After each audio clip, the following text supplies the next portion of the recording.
Halo teman-teman, selamat pagi. Selamat bertemu kembali. Bagaimana nih kabarnya? Miss harap kita semua selalu dalam keadaan sehat dan selalu semangat untuk mengikuti setiap pembelajaran online. Baik teman-teman, di pertemuan minggu lalu kita sudah menyimpulkan isi surat pribadi dan isi surat dinas. Untuk pertemuan kali ini, kita akan membahas menelaah struktur dan bahasa dalam surat pribadi dan surat dinas. Silahkan mengikuti materi yang akan Miss berikan ya teman-teman.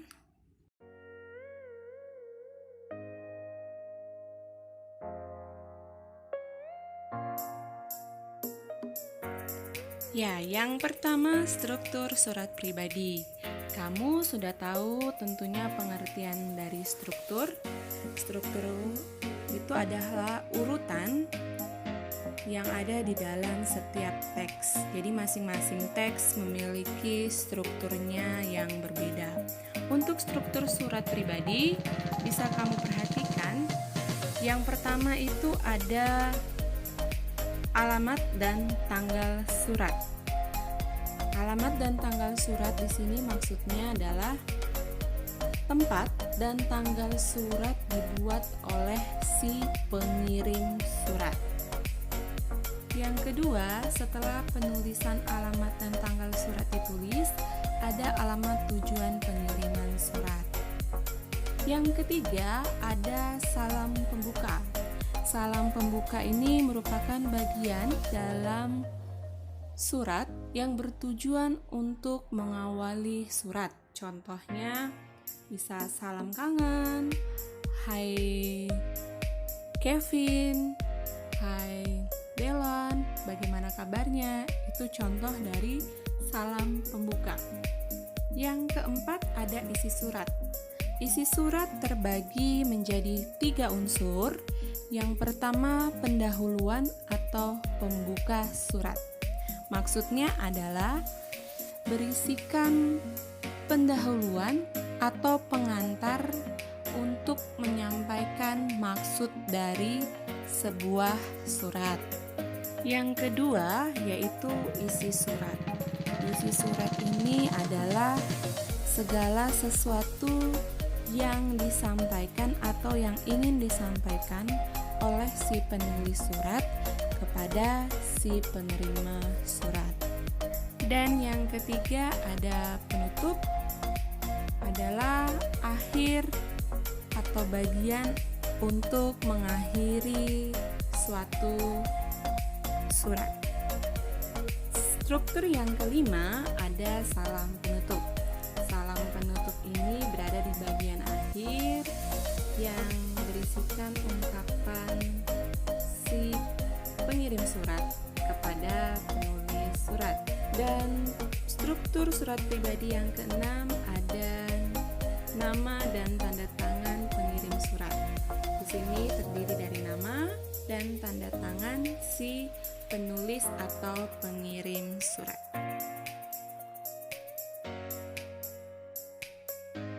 Nah, selanjutnya kita akan membahas struktur dari surat dinas. Yang pertama sekali ada kop surat. Kop surat ini berisikan identitas singkat tentang kantor, lembaga, instansi, organisasi, atau perusahaan yang berkirim surat. Yang kedua ada nomor surat. Nomor surat menunjukkan urutan pengeluaran surat baik pada instansi, lembaga, maupun organisasi. Yang ketiga ada perihal atau hal surat. Perihal memuat isi pokok surat atau intisari surat yang harus ditulis sesingkat mungkin. Yang keempat ada tempat dan tanggal pembuatan surat. Tempat dan tanggal pembuatan surat menunjukkan surat tersebut dibuat.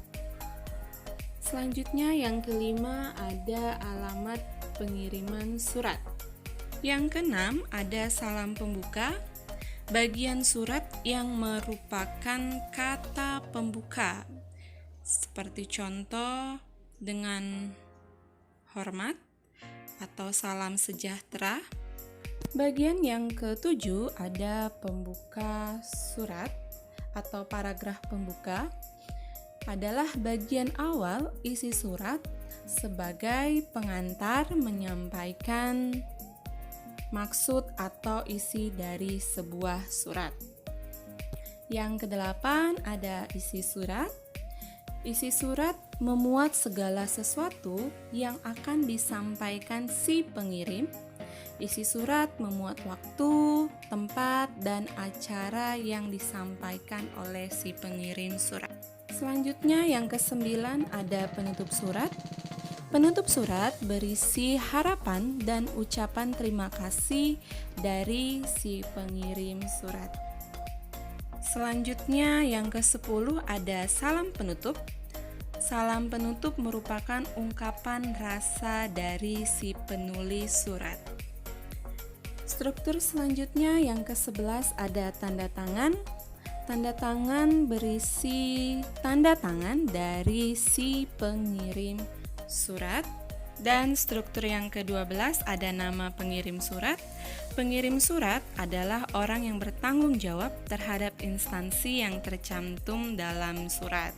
Biasanya di dalam nama pengirim surat ini juga disertakan dengan jabatan si pengirim surat, kemudian juga dibumbuhkan dengan stempel yang tujuannya untuk mensahkan isi dari surat yang dikirim. Nah, sekarang kita akan membahas bahasa atau aspek kebahasaan yang terdapat dalam surat pribadi. Di dalam surat pribadi terdapat 4 aspek bahasa atau 4 bahasa yang digunakan dalam surat pribadi. Yang pertama, bahasa yang digunakan tidak formal, namun tetap santun ya, atau artinya bahasa yang digunakan tidak resmi atau menggunakan bahasa sehari-hari. Contohnya, bisa kamu lihat di sini. Bagaimana kabarmu? Aku harap kamu baik-baik saja. Walaupun penulisan dalam surat pribadi menggunakan bahasa tidak formal, kita harus tetap memperhatikan kesantunan berbahasa. Jangan sampai bahasa yang kita gunakan menyinggung perasaan si penerima surat kita nanti. Yang kedua, pilihan ragam bahasa tergantung siapa penerima surat. Apakah surat tersebut ditujukan kepada teman sebaya atau orang tua, orang yang lebih tua, untuk adik, atau untuk orang yang lebih muda? Penerima surat ini tentu akan berpengaruh terhadap ragam bahasa yang akan kalian gunakan. Contoh, "Hai guys, gimana kabarmu?" Contoh tersebut terdapat kalimat pembuka, yaitu "Hai guys." Kalau seperti ini contohnya, kira-kira kalimat ini tepat kita gunakan untuk siapa? Apakah untuk teman sebaya? Apakah untuk orang yang lebih tua? Atau apakah untuk orang yang lebih muda? Ya, benar. Jawabannya adalah untuk teman sebaya. Kenapa untuk teman sebaya? Karena di contohnya ada kata "Hai guys". Kata ini adalah kata-kata gaul yang biasa digunakan oleh anak-anak muda. Jadi, tidak cocok jika digunakan untuk orang yang lebih tua atau orang yang lebih muda. Jadi, sekali lagi, penerima surat akan berpengaruh terhadap ragam bahasa yang digunakan. Selanjutnya yang ketiga, menggunakan kata sapaan. Ada yang tahu di antara kalian kata sapaan? Ya, kata sapaan adalah kata yang digunakan untuk menegur, menyapa orang yang diajak bicara, atau menggantikan nama orang ketiga. Contoh, aku harap nenek dan kakek baik-baik saja. Dalam kalimat ini terdapat kata nenek dan kakek. Kata nenek dan kakek merupakan kata sapaan yang kita gunakan untuk menyapa orang tua dari ayah atau ibu kita. Jadi, kita tidak menggunakan namanya, melainkan menggunakan kata sapaan. Contoh kata sapaan yang lain, misalnya ketika kita menyapa orang tua, kita bisa menggunakan kata ibu, bisa menggunakan kata mama, bisa menggunakan kata bunda, menggunakan kata ayah, bapak, papa, ya. Dan masih banyak lagi. Sampai di sini paham apa yang telah Miss sampaikan? Paham ya? Selanjutnya, bahasa dalam surat pribadi menggunakan kata ganti. Kata ganti adalah kata yang berfungsi untuk menggantikan kata benda atau orang tertentu yang tidak disebut secara langsung. Contoh, kata ganti orang pertama adalah aku, saya, kami. Kata ganti orang kedua yaitu kamu, engkau, kalian, dan kata ganti orang ketiga ada dia, ia, dan mereka. Biasanya teman-teman pengirim surat termasuk dalam kata ganti orang yang pertama, benar. Sedangkan untuk penerima surat termasuk ke dalam kata ganti orang kedua. Nah, selanjutnya bahasa dalam surat dinas.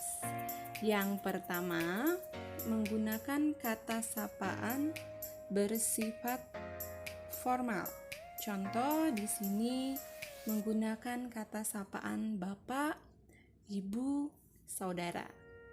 Yang kedua, menggunakan bahasa formal. Artinya, menggunakan kalimat-kalimat yang menggunakan kaidah-kaidah penggunaan bahasa Indonesia.